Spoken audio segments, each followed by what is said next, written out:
विद्यार्थियों, हम प्रत्यय के विषय में अध्ययन कर रहे हैं और विगत कक्षाओं में हमने विद्यार्थियों प्रत्यय के सामान्य परिचय और प्रत्यय के भेद के विषय में जाना है। तो विद्यार्थियों, वहां पर हमने जाना था कि प्रत्यय के अंतर्गत कृत प्रत्यय, तद्धित प्रत्यय और स्त्री प्रत्यय होते हैं। तो विद्यार्थियों, आज की कक्षा में हम स्त्री प्रत्यय के विषय में जानेंगे। तो विद्यार्थियों, सर्वप्रथम हम यह जान लेते हैं कि स्त्री प्रत्यय किन्हें कहते हैं। तो विद्यार्थियों, जो पुल्लिंग के शब्द होते हैं उन पुल्लिंग के शब्दों को स्त्रीलिंग के शब्द बनाने के लिए या पुल्लिंग के पदों को स्त्रीलिंग का पद बनाने के लिए वहां पर कुछ प्रत्ययों का प्रयोग किया जाता है, वह प्रत्यय स्त्री प्रत्यय कहलाते हैं। अब उसके अंतर्गत विद्यार्थियों सर्वप्रथम आता है टाप प्रत्यय।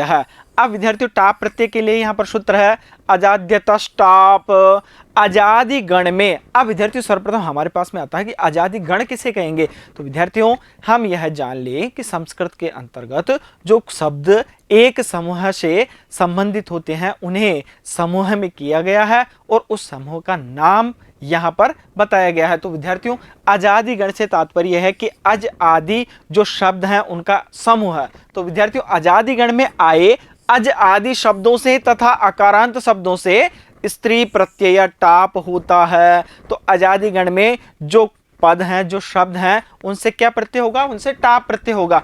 अब विद्यार्थियों, टाप का आशेष रहता है। अजादि गण में अज, अश्व, एडक, चटक, मूषक, बाल, वत्स, पाक, वेश्य, ज्येष्ठ, कनिष्ठ, मध्यम, सरल, कृपण आदि शब्द गिने जाते हैं। अब विद्यार्थियों, वहां पर इन्होंने बताया कि आजादी गण की चर्चा की गई है कि अज आदि अर्थात ऐसे अज और उससे संबंधित और भी कई अन्य शब्द हैं। तो यहां पर बताया उन्होंने कि अज, अश्व, एडक, चटक, मूषक, बाल, वत्स, पाक, वेश्य, ज्येष्ठ, कनिष्ठ, मध्यम, सरल, कृपण आदि शब्द किसके अंतर्गत गिने गए हैं? अजादि गण के अंतर्गत गिने गए हैं। अब विद्यार्थियों, इनसे क्या होगा? टाप प्रत्यय होगा। तो अज से टाप प्रत्यय होने पर क्या बनेगा? अजा। ये तो पुल्लिंग का है, यह स्त्रीलिंग का है। एडक, एडका, मूषक, मूषिका, क्या बनेगा विद्यार्थियों? मूषक का मूषिका, मंद का मंदा, ज्येष्ठ का ज्येष्ठा, कृपण का कृपणा, शूद्र का शूद्रा, अश्व का अश्वा, चटक का चटका, वत्स का वत्सा, सरल का सरला, कनिष्ठ का कनिष्ठा, वेश्य का वेश्या और क्षत्रिय का क्षत्रिया। इसी प्रकार से विद्यार्थियों, यदि प्रत्यय से पूर्व प्रातिपदिक कैसे युक्त हो तो टाप प्रत्यय करने से पूर्ववर्ती ए का ई हो जाता है। किस प्रकार से उन्होंने उदाहरण में बताया विद्यार्थियों कि यदि प्रत्यय से पूर्व प्रातिपदिक के कैसे युक्त हो, जैसे सर्वक हो, तो विद्यार्थियों वहां पर क्या होगा? वहां पर क्या हो जाएगा? वहां पर उन्होंने कहा कि ए का ई हो जाता है। जैसे हम यह समझते हैं किस प्रकार से पद है विद्यार्थियों? सर्वक है। तो यहां पर उन्होंने बताया कि जो क अर्थात यदि प्रत्यय से प्रातिपदिक क से युक्त हो तो टाप प्रत्यय करने से पूर्व जो ए है, इस व के अंदर जो अ है उसका क्या हो जाएगा? ई हो जाएगा। और क्या बनेगा? सर्विका। उसी प्रकार से कारिका, मामिका, इस प्रकार के पद बनेंगे। आगे बताते हैं कि कुछ शब्दों में अ का ई विकल्प से होता है। अब विकल्प से होगा तो क्या बनेगा? दो दो पद बनेंगे। तो होगा, देखिए, यथा आर्यक टाप क्या बनेगा? आर्यका और आर्यिका। सूतक से सूतका, सूतिका, पुत्रक से पुत्रका, पुत्रिका और वर्ण से वर्णका और वर्णिका इत्यादि। यह भी हमने यहाँ पर जाना है। अब आगे की ओर बढ़ते हैं विद्यार्थियों। आगे हमारे पास में है ङीप प्रत्यय। पीछे हमने अध्ययन किया टाप प्रत्यय का, अब यहाँ पर है विद्यार्थियों हमारे सम्मुख ङीप प्रत्यय। अब विद्यार्थियों, ऋणेभ्यो ङीप अर्थात ऋकारांत और नकारांत शब्दों से स्त्रीलिंग में ङीप प्रत्यय होता है। क्या होना चाहिए? अंत में री होनी चाहिए या न होना चाहिए? तो उन्होंने बताया कि इसका ई शेष रहता है। अब गीप के अंदर क्या शेष रहता है विद्यार्थियों? गीप के अंदर शेष रहता है ई। क्या है? गीप के अंदर क्या शेष रहेगा? गीप के अंदर शेष रहेगा विद्यार्थियों ई, दीर्घ ई। तो क्या बनेगा? कर्तरी। अब ऋकारांत है तो क्या होगा? गीप होगा। तो गीप के अंदर क्या शेष रहेगा? ई। क्या बनेगा? कर्तरी। उसी प्रकार से धात्री, क्या बनेगा? धात्री।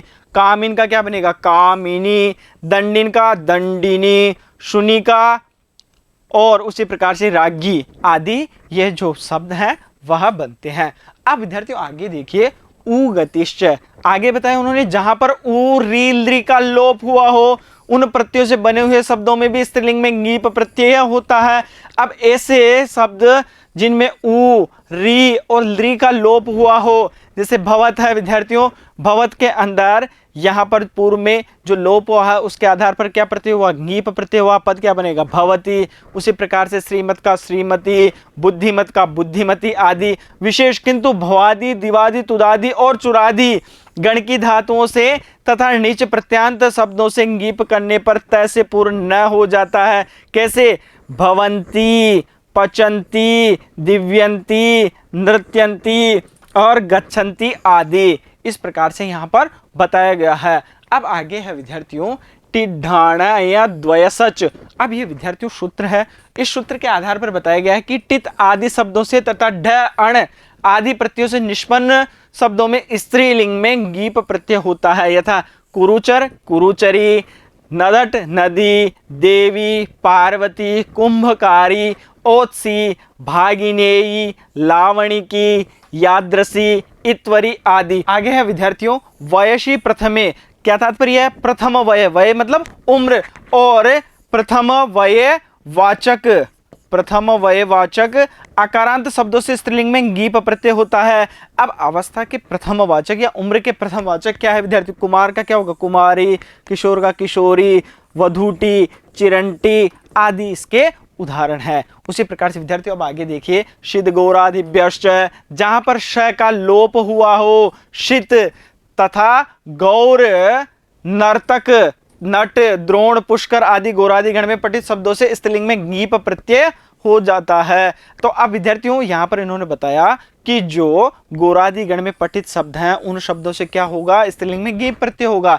तो उन्होंने जो पद बताए हैं, जो शब्द बताए हैं, उनके आधार पर देखिए सर्वप्रथम क्या, गौर, गौर का क्या हो जाएगा, गौरी, नर्तक का क्या होगा, नर्तकी, नट का क्या होगा, नटी, द्रोण का द्रोणी, पुष्कर का पुष्करी, और हरिणी, सुंदरी, मातामही, पितामही, रजकी, महती आदि। इन सब में कौन सा प्रत्यय है, इन सब में है विद्यार्थियों गीप प्रत्यय। अब विद्यार्थियों आगे की ओर देखिए द्विगुः। उन्होंने कहा कि द्विगु समास में आकारांत शब्द से गीप प्रत्यय होता है। क्या बनेगा, पंचमूल, पंचमूल समास के अंतर्गत बनेगा, और वहां पर गीप प्रत्यय होने पर क्या बनेगा, पंचमूली। उसी प्रकार से त्रिलोक और गीप प्रत्यय लगने पर क्या बनेगा, त्रिलोकी। इस प्रकार से विद्यार्थियों हमने यहाँ पर जो स्त्री प्रत्यय है उस स्त्री प्रत्यय के अंतर्गत टाप और गीप दो प्रत्ययों का अध्ययन किया है। अब विद्यार्थियों हम आगे की कक्षा में जो हमने प्रत्ययों का अध्ययन किया है उसके आधार पर जो अभ्यास प्रश्न है उनको हल करेंगे और उन्हें पुनः समझने का प्रयास करेंगे। तब तक के लिए धन्यवाद।